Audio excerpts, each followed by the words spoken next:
T-minus 10, 9, 8, 7, 6, 5, 4, 3, 2, 1.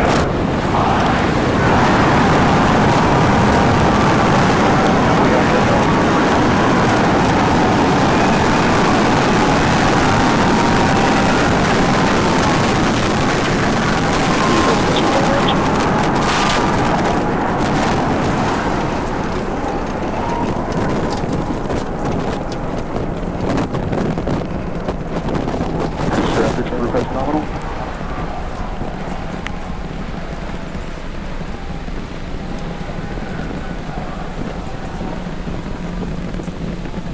30 seconds into flight, we are feeling the rumble. We are seeing 33 out of 33 Raptor engines ignited on the Super Heavy booster. Booster and ship, avionics, power, and telemetry nominal. Acquisition of signal, Corpus Christi. Continuing to get good call outs. Our trajectory looking nominal, systems looking nominal. Just amazing to see all 33 lit up once again.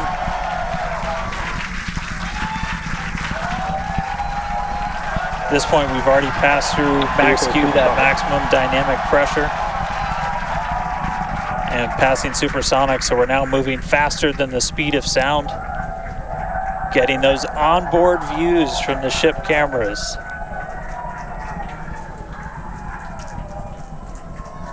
Now the next major milestone is going to be a hot staging maneuver. Again, we're going to be doing that in just about 90 seconds. To do that, we're going to shut down all but the 3 center Raptor engines on Super Heavy. That'll be our MECO, our most engines cut off. And then the clamps holding the 2 stages together are going to release. Starship second stage will ignite its engines, the RVACs first, the sea levels right after that. The sea level engines will be splayed or just kind of pointed out at about a 15-degree angle. So if you look close and we get good tracking, you might be able to see those center right after. And so those 6 engines will push Starship off of the booster.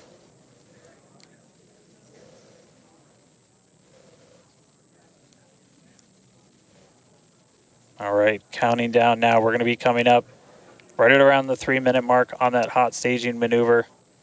Again, we'll see the booster engines start to shut down. You'll see all but 3 lights go out in the middle. And then we'll see the engines ignite on ship, pushing it away.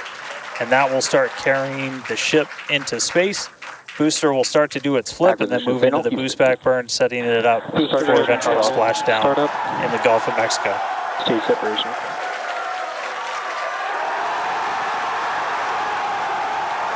Boost back startup.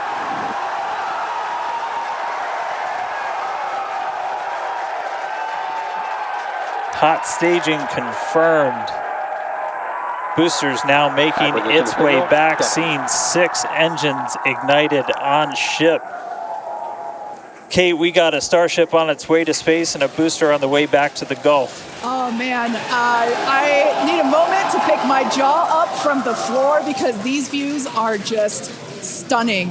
These are live views from Starship. First stage is currently performing the ship avionics, power and telemetry nominal. Good there, news informing us that the second stage or the ship, everything looking good, nominal there. First stage is currently performing the boost back burn, expecting that to last about 1 minute. That boost back burn, propels the booster back towards the coast, taking it to a landing in the waters of the Gulf of Mexico. We're only using the Super Heavy boosters, 13 center engines from here on out. As whenever they relight, you'll be able to see that in the left bottom corner. Those are the ones that can gimbal. In other words, they move and change direction in order to change the thrust to steer the first stage back to Earth.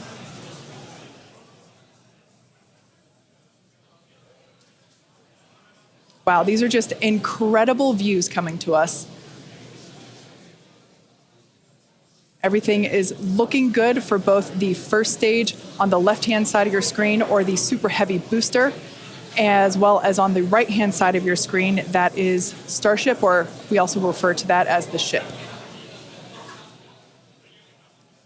Now, the boost back burn was the first of 2 burns required to return it to Earth. The next one will be the landing burn, where all 13 center engines will initially ignite and then transition into a 3-engine burn to help slow it down. Now, just as a reminder of the stage 1 test objectives, we're looking for controlled ascent, which we have so far. Stage separation, which, gorgeous, we cruised right through it, as well as on a nominal trajectory.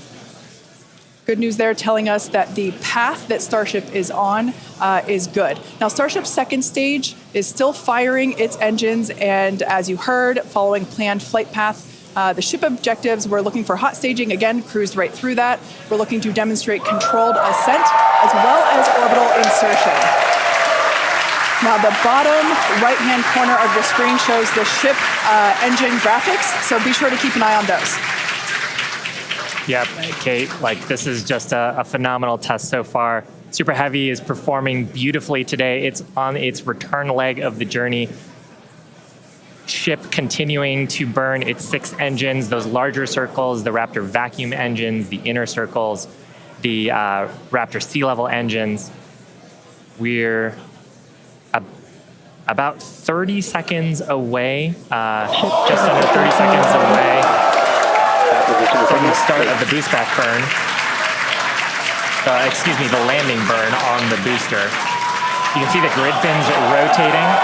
Those hypersonic grid fins are guiding us through the atmosphere back towards our splashdown site. Again, we're going for a splashdown, a soft splashdown. So for landing burn, we're going to expect to see the 13 center engines light, rapidly bring down the booster's velocity, and then just the 3 in the center for splashdown. Let's see if that'll work.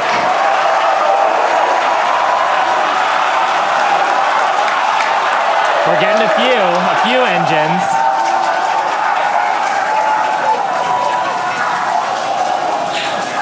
And acquisition of signal. We'll see if we can get some other video of that. Now, this is a test objective today. It is still something that we're attempting to learn. And to make it that far, to demonstrate the controlled re-entry up to that point is pretty darn good. Ship continuing to look nominal with its ascent burn. This burn lasting about 6 minutes total. And we're expecting that this burn will end just after T+8 minutes, about a minute from now. So far, though, I mean, congrats to the team. Making it this far is farther than we've gone. Absolutely. On Flight 2. Just wonderful views and great engine performance from the vehicles.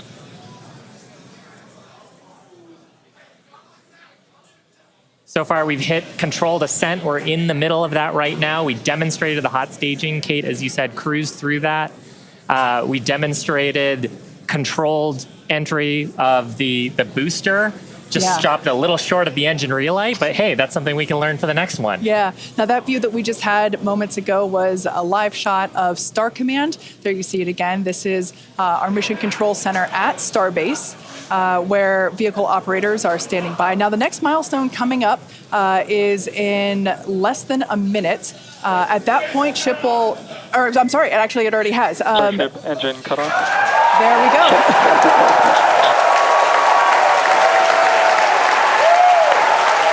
As you heard there by the call out and from the crowd behind us, Starship's 6 Raptor engines have successfully shut down. We heard a call out for nominal orbital insertion, which is incredible. Look at these views, Dan.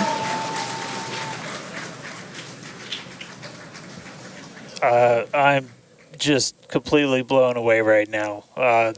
What a day. Congratulations to the entire SpaceX team. I mean, this flight pretty much just started, but we're farther than we've ever been before. We've got a Starship not just in space, but on its coast phase into space.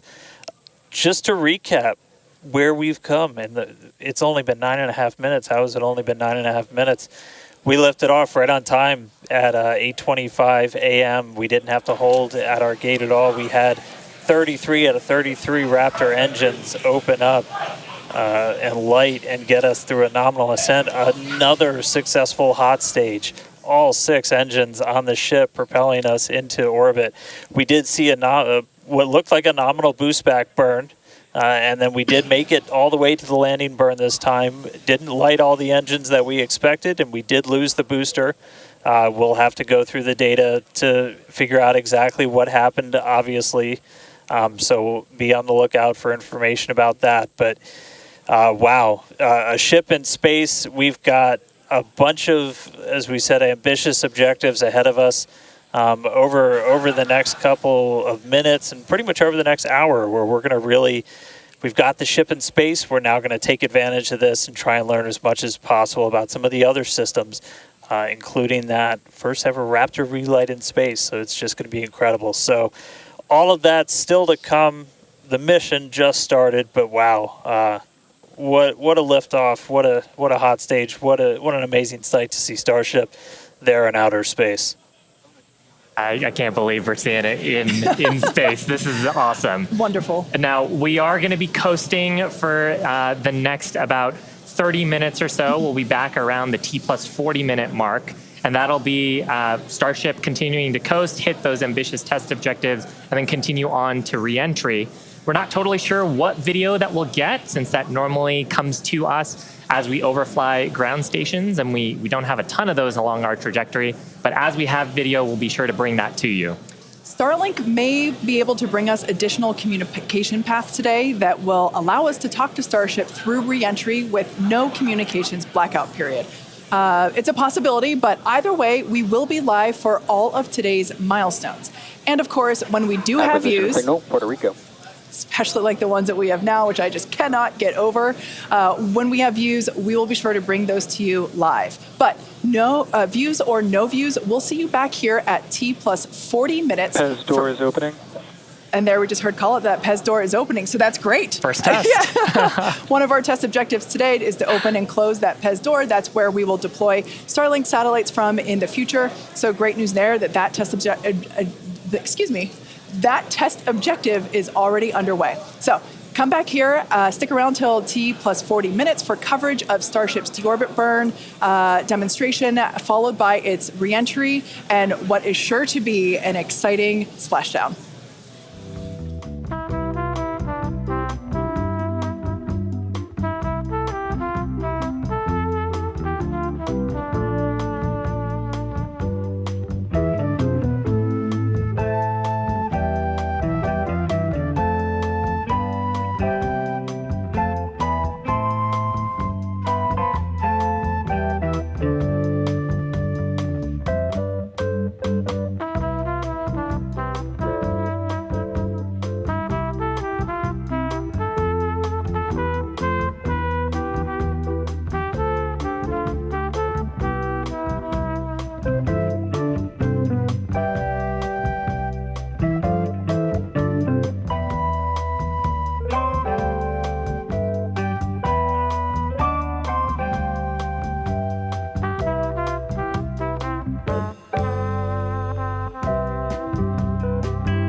Expected loss of signal, Cape Canaveral.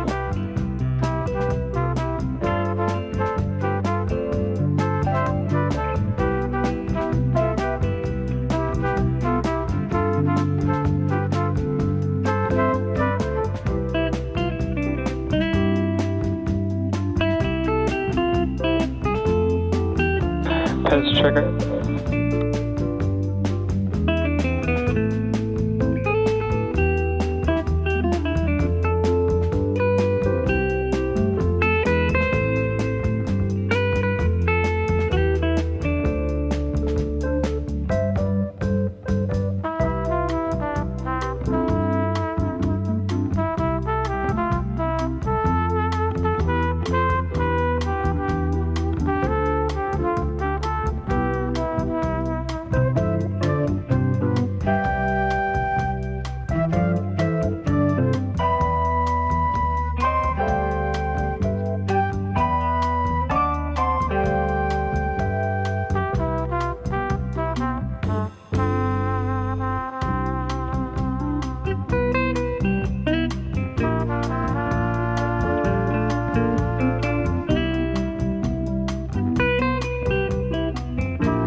Proceed loss of signal, Puerto Rico.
Acquisition of signal, Idris.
Starship's flight computer is in propellant transfer demo.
Starship flight computer is in the propellant transfer complete state.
Pez checkout's complete. Doors closing.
Control has started.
Acquisition of signal, hard bit stock.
Welcome back to live coverage of our third Starship flight test, which lifted off from Starbase, Texas at 8:25 a.m. Central Time.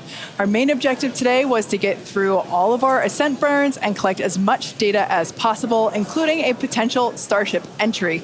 And we just came out of a coast phase and were treated to a number of HD views thanks to Starlink, including the PEZ door open-close test. So that was one of our test objectives today that we met. So that's awesome. It has been such a great day. It has been a phenomenal test day. Just to see booster lifting a Starship to ascent, ship completing its ascent. Just a wonderful day. Kind of to recap the objectives a little bit. Booster completed its ascent, ignited its 33 Raptor engines. We demonstrated a successful hot staging for the second time. Booster completed the boost back burn, didn't quite accomplish the landing burn, and then had a hard splashdown in the Gulf. Meanwhile, ship completely successful after the hot staging. We had a good 6-engine burn of the Raptor vacuum engines and sea level engines. And then we've commanded a number of demonstrations, including the Starlink satellite deploy demo, so the payload door, as well as a prop transfer demonstration. We do still need to do some data review on those. So as we get that data back, we'll be sure to update you on social for how those tests went. We are coming up on our next major milestones, which is an in-space relight of our Raptor engine for the first time, followed by re-entry and then landing in the Indian Ocean. Incredible. Yeah, that's right, guys. We should be just about 40 seconds away, 40 or 50 seconds away, if we do this relight demo. Do want to stress this is not a deorbit burn. In fact, it's actually going to function a little bit opposite of a deorbit burn. We're going to be raising our perigee with this burn for the lowest point of our orbit. This is just to demonstrate that we can relight a Raptor engine on ship while it's gone through a coast, while it's in outer space, while it's in microgravity, all of the different complexities that come with lighting this engine again after it's already done an ascent burn, but you're now coasting through space. This is going to be really important anytime we want to do in-space maneuvers in the future, like eventual deorbit burns, any of our translunar injections that'll have Raptor engines firing back up. We may not do it. There is all of the guidance is loaded into Starship's computer itself. So if it doesn't see the values that it needs to, we could just skip the burn.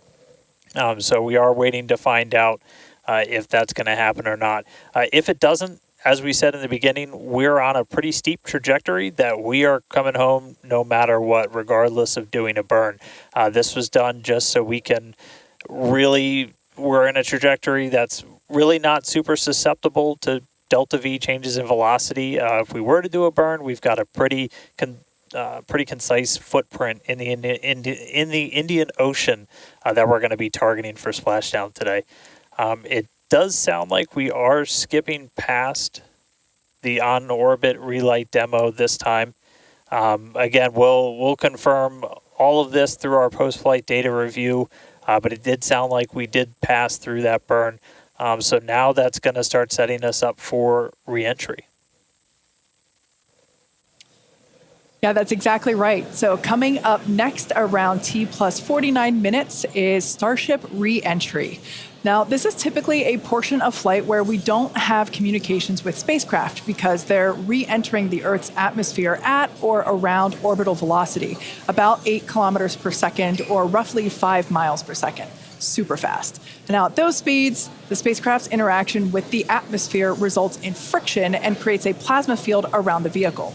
That blanket of plasma distorts communication frequencies, so we're basically left with a brief communications blackout. Now, we might get some telemetry back through a connection to the tracking and data relay satellite system, also known as TDRS. But if the plasma doesn't entirely block it, that connection will be at a very slow data rate and definitely too slow for any video. But that's why Starship and Starlink are a great partnership. Starship is so big that it will leave a wake or a hole in the plasma field as it flies through an atmosphere.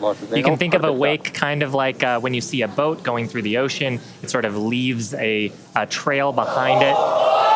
There's some of those great views from Starlink giving us views of Starship's onboard videos. And so we're hoping that the Starlink on board will let us, just like we're seeing these videos now, see through that plasma field by maintaining a continuous communication lock with the satellites on orbit through the wake that Starship leaves behind.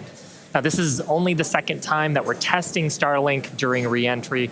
So even though we do have these great visuals now, don't be surprised if we manage to get some signal hiccups through. We're still learning about what that wake will actually look like in practice and whether we're able to get that live, continuous, high-speed data during re-entry. Yeah, that's right. And one of the really primary reasons we want to use Starlink is to just gather as much data as possible. It's been said the data is the payload on one of these flights, where we're putting this flight hardware in a real flight environment, trying to learn about it as much as possible. Re-entry is going to be a really critical phase of flight. We really want to know how the ship's going to perform, especially that heat shield, as we're going through the hypersonic re-entry. So if something were to go wrong during this re-entry, we want as many paths as possible to collect that information, that data, just to, again, just continually feed back into the Starship program to make each flight more reliable, more successful. Acquisition signal, Mauritius.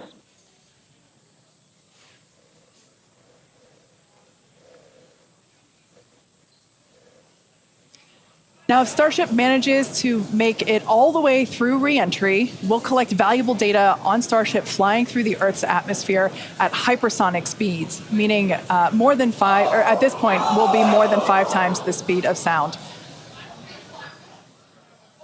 Now we're watching these live views, HD views by the looks of it, thanks to Starlink.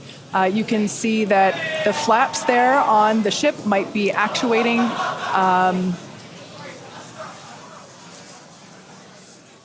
Certainly some incredible visions of planet Earth behind Starship. Now, we've already validated Starship's ability to fly and land at subsonic speeds. You might recall those suborbital flights from a few years ago, and we can see those flaps there.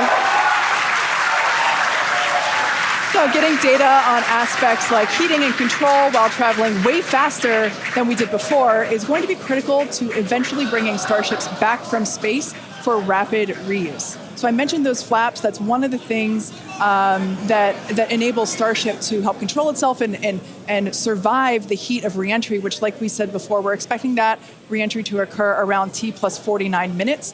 So we're getting pretty close here. And what you're seeing here, it looks like the vehicle is sort of moving back and forth. Part of what you're also seeing is one of the cameras, this onboard view that we have, is on the end of a flap. Starship has front flaps and rear flaps in the vehicle. So we've got 4 of those. And oh man, we can see the heating on those flaps as we're starting to re-enter the Earth's atmosphere. This is where the Earth's atmosphere is doing the work to slow us down. Now, like we said, this plasma field is, wow, what a view. We hope to maintain these views throughout. Starship is so big that we're hoping that the plasma field doesn't entirely blanket the entire vehicle.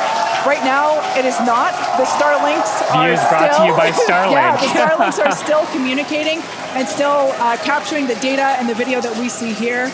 I mean, Shiva, this is just absolutely incredible views. We've never seen anything like this before. This is the biggest flying object ever in space. Absolutely, Kate. And it's important to note, the ascent burn that we did was to get us to orbital velocities, even though we were on a nearly orbital trajectory. So the heating and the loads that Starship is going through right now are what it would be getting if it were recovering from an orbital mission. And just the fact that we have views through entry, this is incredible. Yeah. Again, this is the furthest and fastest that Starship has ever flown. And you can definitely tell by the crowd here in Hawthorne. The heat shield tiles doing their work. We talked about it earlier. Up to 2,600 degrees Fahrenheit that those heat shield tiles are dissipating as we are re-entering. Yeah, now this was one of the critical, or rather the key mission objectives that we were hoping to hit today. We have never, like I said before, this is the fastest and furthest that Starship has ever flown. So this is the first time that we're getting to collect this re-entry data and understand how these 18,000 hexagonal heat shield tiles are working together to protect the belly of Starship as it re-enters the Earth's atmosphere. Once again, the atmosphere is doing us a big favor here by... 80 kilometers altitude. The atmosphere is actually doing us a huge favor here by acting as a braking system for Starship as it re-enters the atmosphere. And that's part of the reason why the flaps are so important. We're using the body of Starship and the drag from the atmosphere to slow us down from orbital speed, but you want the vehicle to remain stable. You want those heat shield tiles pointed down so they can absorb the heat of the Earth's atmosphere. And so that's the purpose that they are serving during the hypersonic phase and then again during the subsonic phase. Absolutely. So like we said, these views are being provided by a couple Starlink terminals that are positioned on Starship itself. As that plasma builds, we're hoping that we can bring these views back to you, but you can see the telemetry there on the right-hand side of your screen.